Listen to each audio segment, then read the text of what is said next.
Қайырлы күн, құрметті оқырмандар. Батыс Қазақстан облыстық зағип және нашар көретін азаматтарға арналған арнаулы кітапханасында өнерде өрге жүзгендер жобасы қолға алынды. Жоба мақсаты өлкеміздің музыкалық дәстүрлі мұрасын көпшілік қауымға жеткізу. Осы жоба барысында өлкеміздің танымал тұлғаларымен, әнші күйшілермен сұхбат өтеді. Ал бүгінгі кезекті сұхбатымыз күйші Сейтек Оразаұлының 160 жыл мерейтойына арналады. Күй бұл қазақтың көне заманнан бүгінгі күнге дейін жеткен ең киелі де қастерлі өнері. Қазақта елді аузына қаратқан, даңқы көкке өрлеген күйшілер де жетерлік. Соның бірі Сейтек Оразаұлы. Сейтек Оразалыұлы 1861 жылы Орда ауданында дүниеге келген күйші композитор. Қазақтың төкпе күй әдебінің негізін салушы.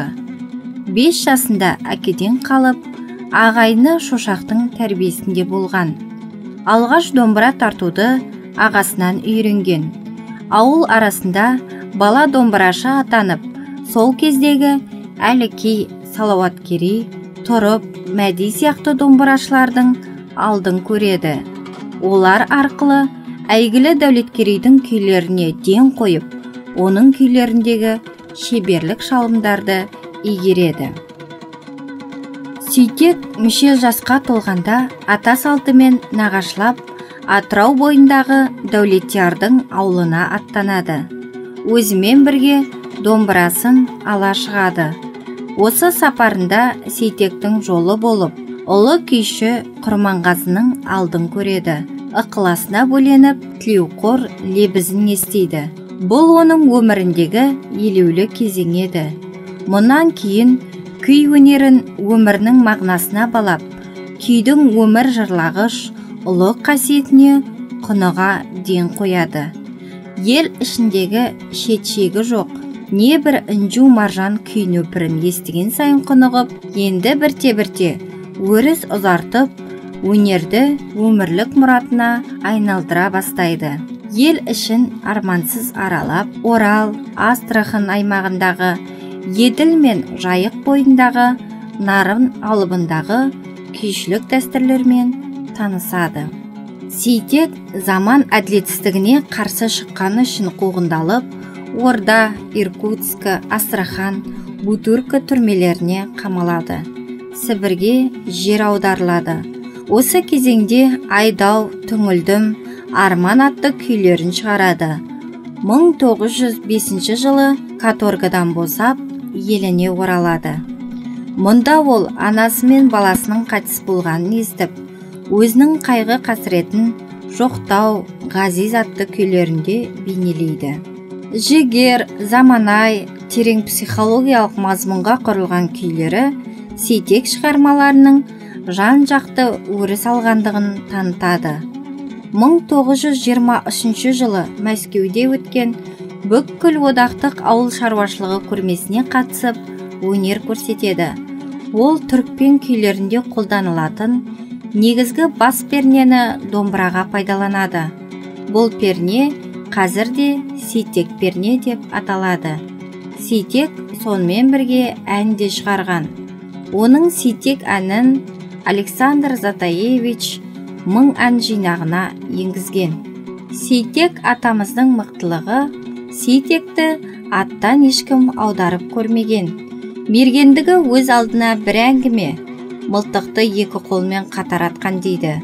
Аттың басын жібереді екенде, бөркін әуеге лақтырып, 12 өрімді қаншысымен соққан кезде ұшып келе жатқан бөрік парша-парша болып, жан жаққа ұшып кетсе, аттың басын тартпаған, алған бақытынан таймаған деседі. Егер бөркі бәз қалпында түссе, қайтып келеді екен.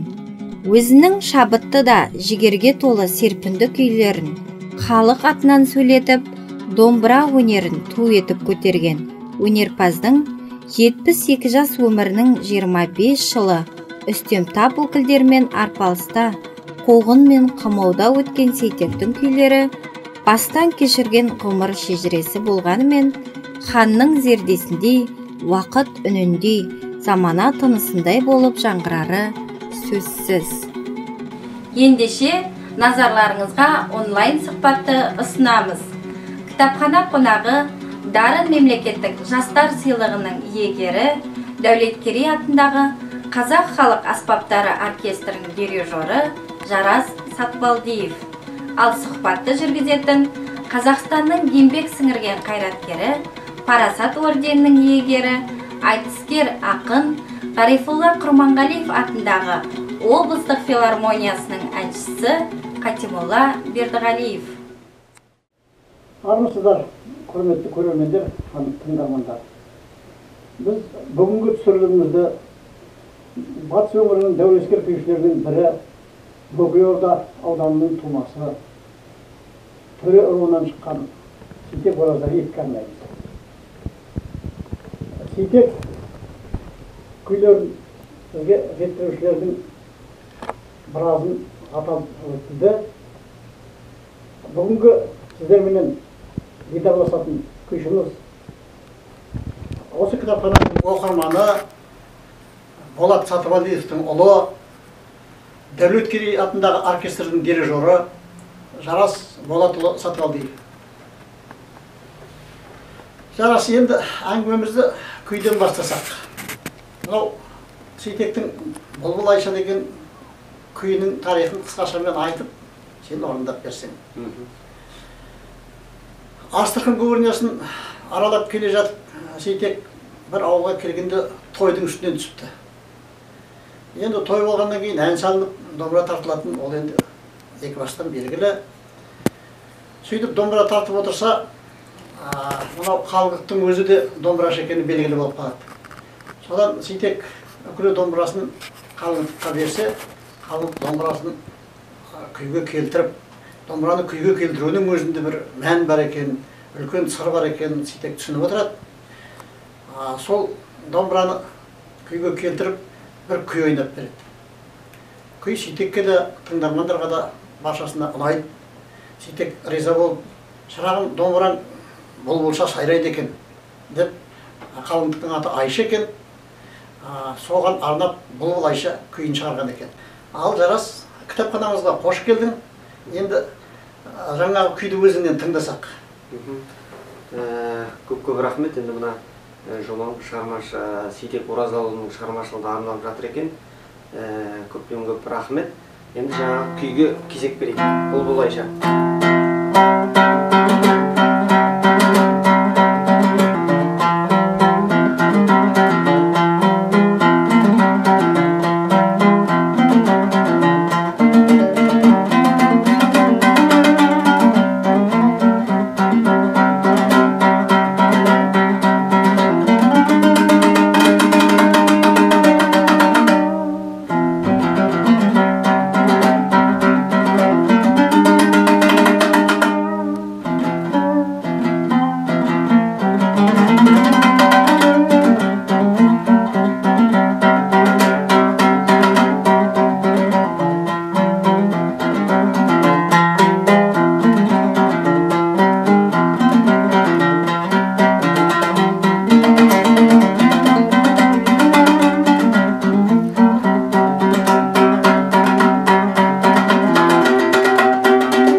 шынында да мынау бұлбұлдың сайрауының кейбір штрихтары бар күйде кездеседі, иә?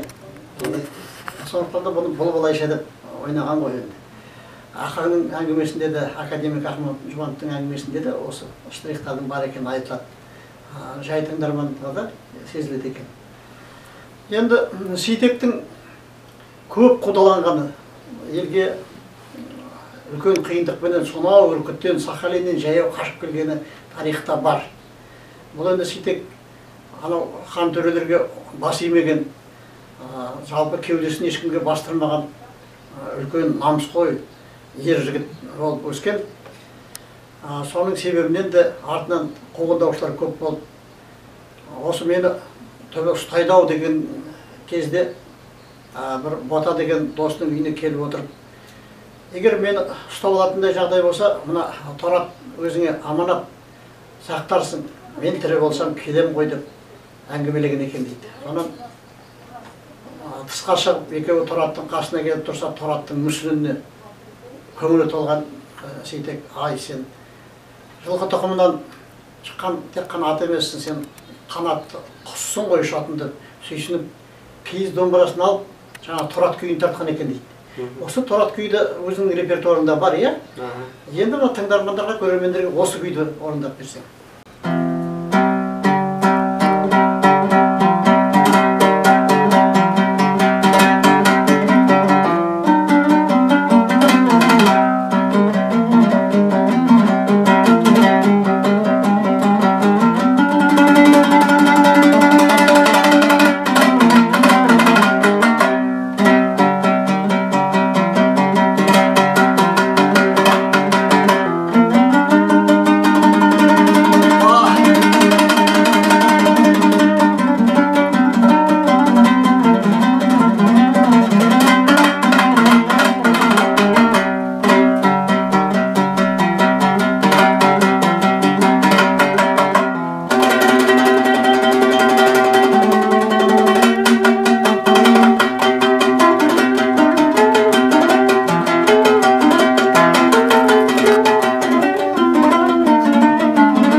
аттың анау сырынғаны барлығы күйде өзі сезіледі екен. Аттың бейнесі көз алдыңа елестейді дегендей болады, ат көрген адам болса ғой, әрине.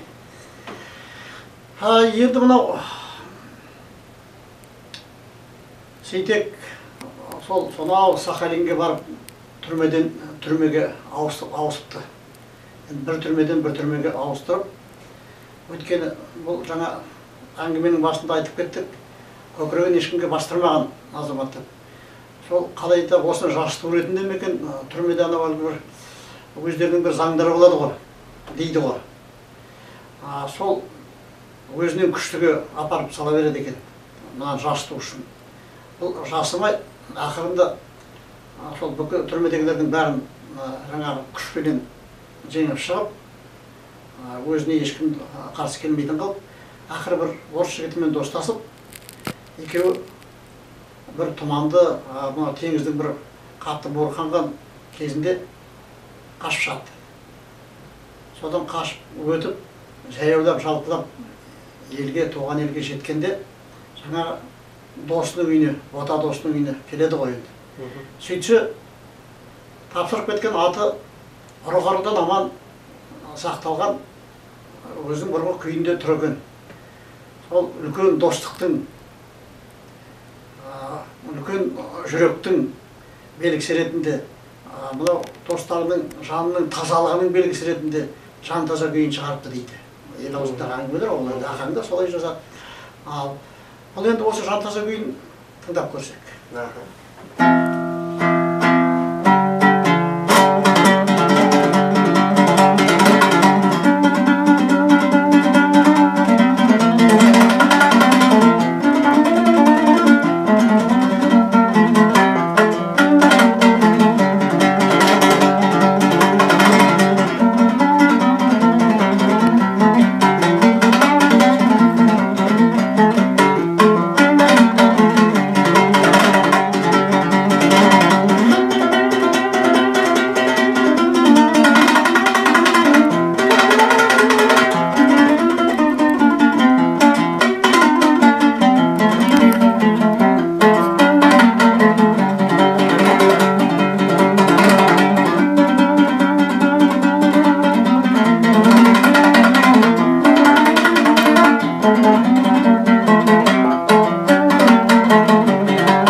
Бұл күйден кәдімгі үлкен махаббат, үлкен лирика, үлкен елге деген қуаныш, елді көріп, жаңағы достарын көріп, өзін тапсырып кеткен атын көргендегі шынайы қуанышты кәдімгі бейнеленеді күйде. Не деген жатқан лирика. Керемет күй, керемет, рахмет. Ал енді тағы бір күйдің реті келіп тұр.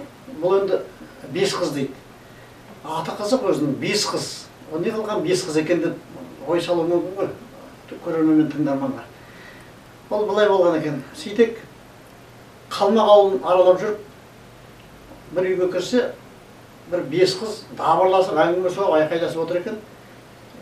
Тыстан келген адамды көріп, өздері кішкене қысылыңқырап қалып, сосын бұның қолындағы домбырасын көріп, бұл сіз бір күй тартып беріңіз, біз билейік дейді. Енді Қалмақтың да музыкасы құлағына сіңіп қалған Сейтек отырып бір өз жанынан бір би музыкасын ойнайды. Жаңағы бес қыз соған билетті. Кейін бұл күйді бес қыз деп атап кеткен. Енді осы бес қыз тыңдап көрейікші.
бәрекелді, рахмет.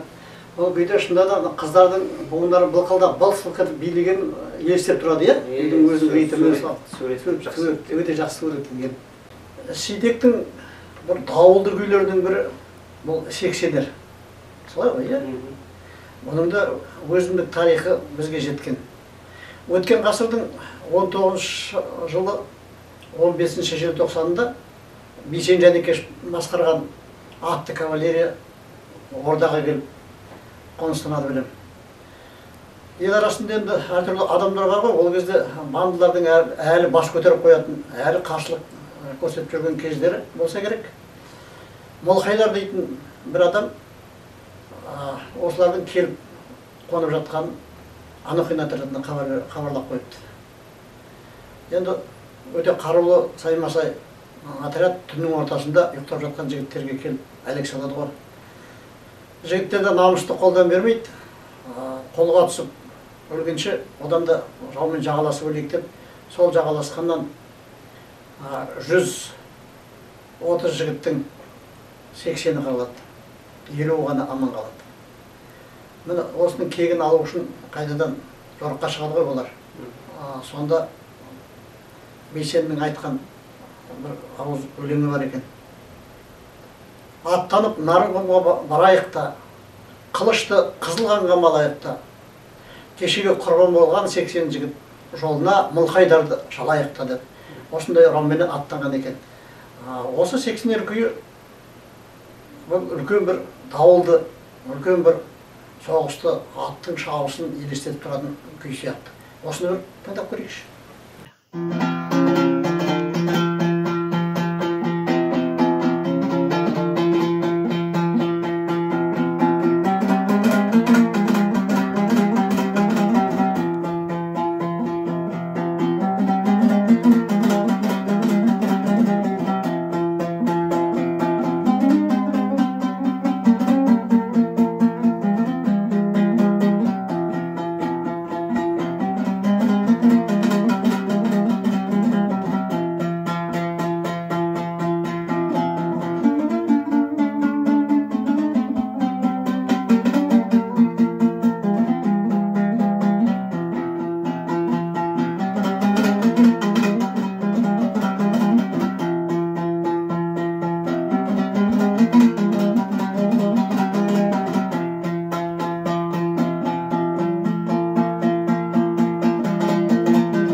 Күйдің өн бойында ауыр қайғы менен ыза, ашу ыза екеуі алмасып отырады, иә? Екеуі алмасып отырады. Жақсы, рахмет. Ал енді мынау күйшілік бірнеше мектеп бар ғой бізде. Мысалы, төкпе күйшілік, шертпе күйшілік, тағы да әртүрлі әр жерде мектеп бар. Осы біздің өзіміздің Батыстың өзінде де бірнеше мектептер бар ғой. Сол жөнінде не айтар едің? Кімдердің мектебі бар? Қандай мектептер бар? Осы батыс күйшілік мектебінің бе? Енді батыс күйшілік мектебі өзіңіз айтып отырған жаңағы төре тұқымынан шыққан Дәулеткерей бабамыздың өзінің төре қағыстар дейтін Құрманғазы мен екеуінің ерекшелігі, мысалға Құрманғазы бабамыз аты бойында мына оң қолдың амплитуды дейді, қолдың қоштап сермел тартылса, төре тұқымы Дәулеткерейдің күйлері мына оң қолдың бұғын несі тек қақпақтың бойынан әрі аспайды. Шанақты көп соқпайды. Көп соқпайды. Осындай енді нелер бар. Сейтектің өзі де мысалы төре тұқымының оның өзі де бір үлкен мектеп. Жаңағы күйлердің өзі техникалық жағынан да, жай күйлер жағынан да осы Сейтек бабамыздың күйлері өзінше бір мектеп айтуға болады. Енді Дина әжеміздің күйшілік мектебі ол өзінен өзі бір мектеп. Өйткені Дина әжеміздің жаңағы қолды сермеп, түрлі приемдар дейді, жесттер дейді, қолды әдістерін сосын мына күйде орындап жатып тоқтап қалып қайттан бастап кету жағы осы Дина әжеміздің күйлерінің бір ерекшелігі сол жерде. Енді көп айта берсе Балам Майсан, Мәмен аталарымыздың ойнау ерекшелігі стильдері батыс күйшілік мектебі деп айтылғанмен де, бірақ олардың өзінің орындалу ерекшелігі, шеберлігі үлкен бір мектеп. Маңғыстау қарай өз алдына мектеп бар. Маңғыстау ол енді өз алдына мектеп. Батыс мектебінің өзінде бірнеше тармақтар болып тұр, иә? Жақсы, рахмет. Ал енді біздің жарас бұл осы еңбегінде біздің Дәулеткерей оркестрінен бастадың ғой, иә? Дәулеткерей атындағы оркестрдің домбырашысы болып, содан өсіп Алматыға барып, үлкен Отырар сазы оркестрінің домбырашысы болып, кезінде Нұрғиса Бендиев басқарған оркестрдің домбырашысы болып, үлкен тәжірибе жинап, сол жақтан дарын сыйлығының егері атанып, өзімізге Дәулеткерей оркестріне дирижер болып келдің, иә? Бұл енді жаңағы өскен жеріңе өзіңнің тәжірибені жинап, өзіңе үлкен бір патриоттық сезіммен келдің ғой, иә? Енді саған домбырашылықтан енді Болат досымның домбырашы екенін ел біледі. Сол үшін үлкен әсері болды ма, әлде өзің басқаша бір әсерменен домбыраға қызықтың ба? Енді өзі өнер адам, Алла Тағала адамды бір нәрсеге икемдеп жаратады ғой. Енді мысалға кішкентайымыздан өздеріңіз білесіздер, осы жаңа өнерлі отбасынан дүниеге келдік. Кішкентай кезімізде, жүгіріп жүрген кезімізден осы домбыраның құлағы жаңағы әкенің қаны мен ананың сүтімен дарып десек болады. Енді шыны керек өзіңіз айтып жатсыз, әкем айтқан осы бір күйші жетеді ғой, сен басқа оқып шешті. Енді одан адам басқа икеміміз болмағасын осы домбырашылыққа бет бұрып, оны әрмен қарай қызығушылықпен оқып, сондай осы жолға түскен. Иә. Енді бір күйшілік дегенде үлкен жалғаста домбырашы ғой. Ол енді Құрманғазы оркестрінде ойнады. Ол үйдегі жеңгеңді жаңағы анау қай инструмент? Примада ойнады. Ол да музыкант. Сонымен біреу жетектеп жүргенде бөгеме 3 музыкант келді үйіне. Ал енді бүгінгі уақытыңды бөліп келгеніңе көп рахмет. Бас екеу болмай, мал екеу болмайды дейді. Тағы бір музыкант сіздің шаңыраққа келуіне тілектеспіз. Соны тездетсең деген үлкен тілек бар. Рахмет саған. Рахмет сіздерге де.